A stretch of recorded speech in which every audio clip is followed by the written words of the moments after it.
Hello, my name is Aidelen Montoya, and I am a student of Professor Solomon's.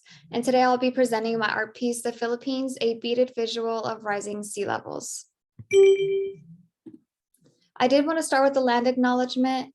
CSUSM resides on the traditional territory of the Luceño people, and it is also important to recognize that this land remains a shared space among Cupeño, Kumeyaay, and Apay's people. So today I'm going to introduce climate change and the Philippines, and then also my Filipinx identity and beading. Next, I will show you my art piece, The Philippines, a beaded visual of rising sea levels, and then wrap up with acknowledgement and sources.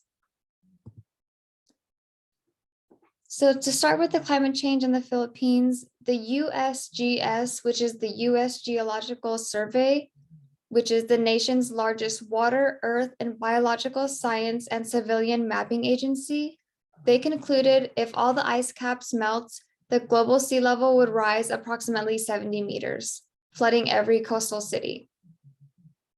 In a study done by Culp and Strass testing new DEM technology, which is digital elevation models, using coastal DEM, which is a new technology with less error, results showed that 190 million people live in vulnerable areas to sea level rising and coastal flooding.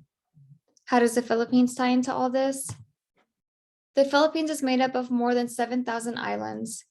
Cabico reported in Philstar, which is an English translated Filipino newspaper, using Culp and Strass's study, with current emission levels, most of Manila will be underwater by mid to late century.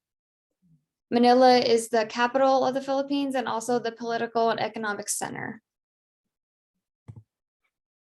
My Filipinx identity and beading, I am Filipino or Filipinx. I'm comfortable with both of those terms. I was born and raised in San Diego, and I have visited the Philippines in 3rd grade. I used to bead and make jewelry when I was younger, but I never made the cultural ties until later in my life, when I found out that beading is a tradition passed down in traditional Filipino culture between mothers and daughters. However, I do get my Filipino side from my dad. In the photo is Aling Nita. There's a great website about her work and her beading. She talks about the importance of colors in Filipino beading and also the patterns. I wanted to turn all that data I researched into a visual to help spread awareness and reach a wider audience, while also exploring more of my Filipino culture.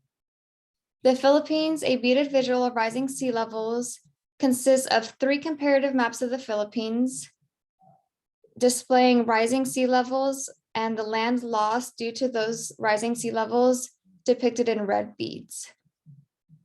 The first one is a 2020 map, which is just a current map of the Philippines. The second one is a 2050 map at 40 meters at sea level elevation. And the last one is end of century 2100 with 70 meters sea level elevation. And I got these numbers using the data I researched. I also used blue beads for the water, yellow beads for the land, and red beads to show the land that's going to be lost. These 3 are also the colors of the Philippines flag. Taking a closer look, the 2020 map, I did include an orange bead to represent Manila, which is the country's capital. And I also used a green bead to show Imus Cavite, which is where my dad grew up. And the beads are right here.